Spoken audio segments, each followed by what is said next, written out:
Greetings and welcome to an unscripted video here revisiting SimCity 2013 since it's been about 1 year since I reviewed the game very much in detail, and if you have not seen it, well, go ahead and click this little thing to do that if you'd like. What it all came down to is at the end of it I said, as it is right now, SimCity sucks. And it did. The game had constantly online DRM, a bunch of server issues, a bunch of problems with the AI, very tiny cities, lots of bugs. I mean, it was just a mess. But now that it's been a year, and a ton of you have been sending me messages over that past year asking me what my opinion is of the game now since it's been patched a total of 9 times, as well as been given an expansion pack, let's just go ahead and address the game once again. And at this point, I am happy to say that there are no server issues. At least none that I have run across. I've put about another 20 to 30 hours into the game in the past couple of weeks. But yeah, it seems to be fine now, at least as far as the server stuff goes. Update 10 is coming out supposedly soon. They announced in January 2014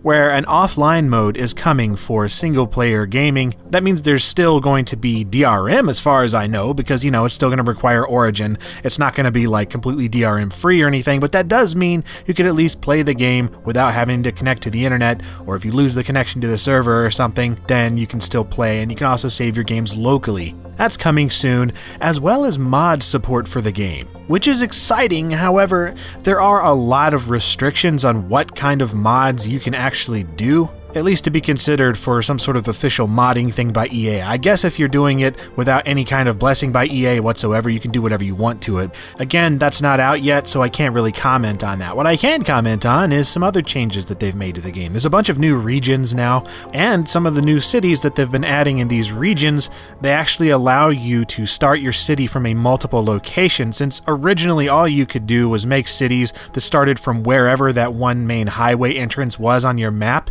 Some of these new ones have multiple entrances, which is cool. There is also still the issue of a lot of just unused space going on, which is a problem since the city sizes are so small, but they have changed this a little bit where that now buildings will actually generate underneath roads, and that's pretty cool. It'll pretty much just scale the buildings that can be built underneath the road to whatever height is allowed there. And you can also adjust the heights of the roads on the fly as you're laying them, so you can actually make bridges and really interesting road designs just by pressing the M and N keys on your keyboard. There's also been a ton of bug fixes. Most of the random junk that I was running across in the main game is no longer there. Things like objects that are undeletable, and weird textures and graphical glitches, UI problems and time stopping and stuff like that. Oh yeah, the full speed of the game is now restored too, which is great. They actually disabled that for a while. There's also quite a few improvements in the way RCI is handled, that is, you know, residential, commercial, and industrial zoning. It seems to be a little bit more responsive to the balance of everything, which is good, because before you could just make a big giant residential city and it would be self-sustaining. That made no sense.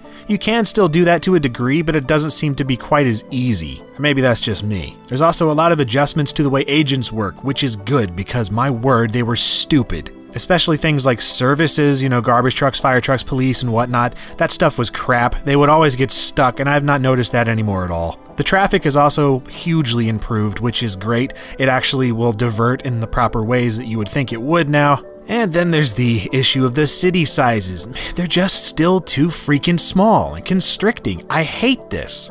There have been some kind of mods to sort of adjust that, I think. I haven't messed with any of them, but I know there have been some that allow people to like place roads outside of the city limits. Maybe when the modding toolkit or SDK or whatever it is coming out, maybe it'll allow that. I don't know. I doubt it, but maybe somebody will figure something out. But as it is right now, the cities are just still too small.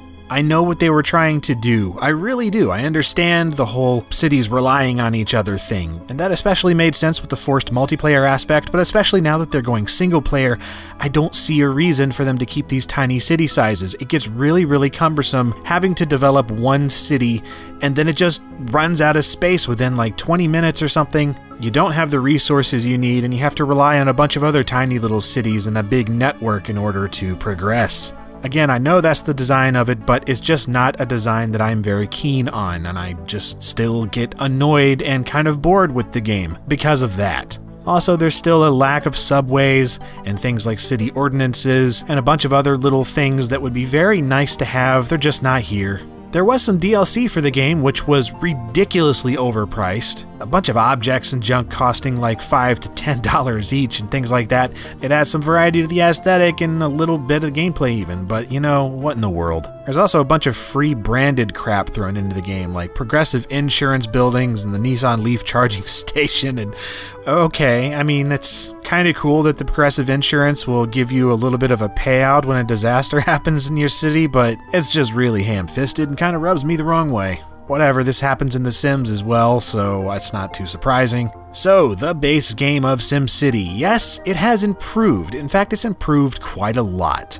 It's still frickin' boring, though. For me, after, you know, a good couple hours of playing through a region, I just don't feel the desire to anymore. Even when working towards things like arcologies and stuff, it's just such a slogging grind, and feel like you're completely artificially limited when there's tons of extra space you could be using just right outside your city limits, and yet you can't. Still, I would say it is worth grabbing when it's on sale, and yeah, you can find the game for like 20 bucks all over the place now. But just don't expect a really deep city building experience, and don't expect real cities either. You get these really interesting neighborhoods and downtown areas, but sprawling metropolises, no, it's just not going to happen. Now, one more thing to touch on here, and that is the Cities of Tomorrow expansion pack, which was launched in November of 2013, and this gives you the ability to build futuristic cities. Yeah, it's not exactly what I thought they would do for an expansion pack to this game. In fact, it really didn't need this. What I would like is an expansion of the game that I paid $60 for back in March of 2013. Like, expanding the city sizes and the scope of the actual... Okay, never mind.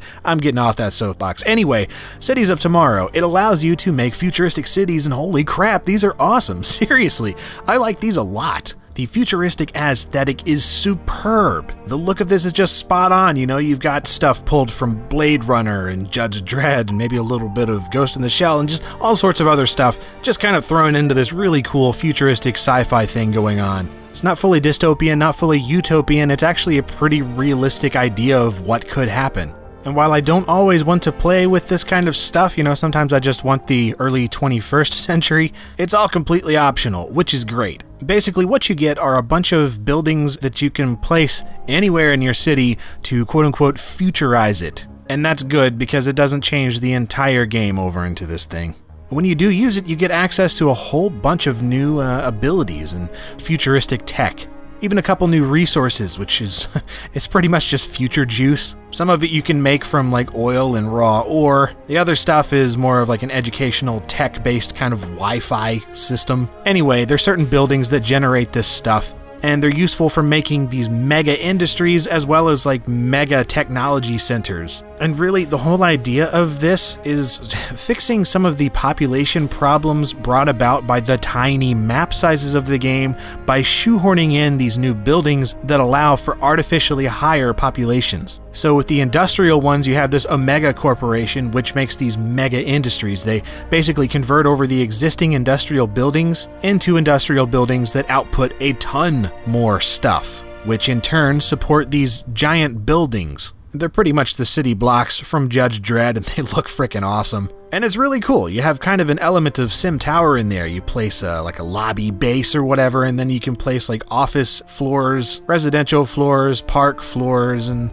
recycling centers, and eventually they can become like self-sustaining little cities on their own. And of course, they affect everything around them too. And then, of course, with the whole futurization aspect of it, you can make your entire city just look really, really impressive. I was honestly surprised at how much I enjoyed the Cities of Tomorrow expansion for what it was. I don't want to play with this all the time, but when I do want to mess around with a little bit of fantasy city building, this is sweet. The $30 asking price is decent.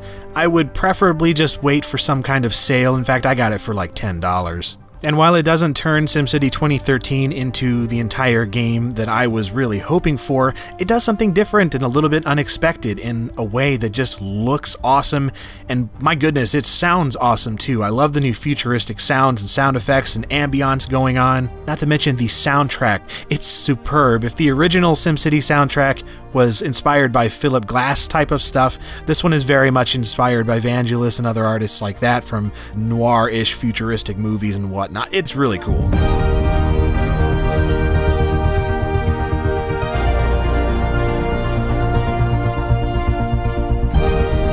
So, there you go. You have my refreshed thoughts on SimCity 5, SimCity Reboot, SimCity 2013, whatever the frick you want to call it. SimCity, this is still not the game SimCity fans were looking for, even with all these changes. So just keep this in mind when you're checking out the game and seeing it for a decent price. Make sure you know what you're getting into, and rest assured things like the offline requirement will soon be lifted, and a vast majority of the little niggles and bugs and things like that have been improved significantly.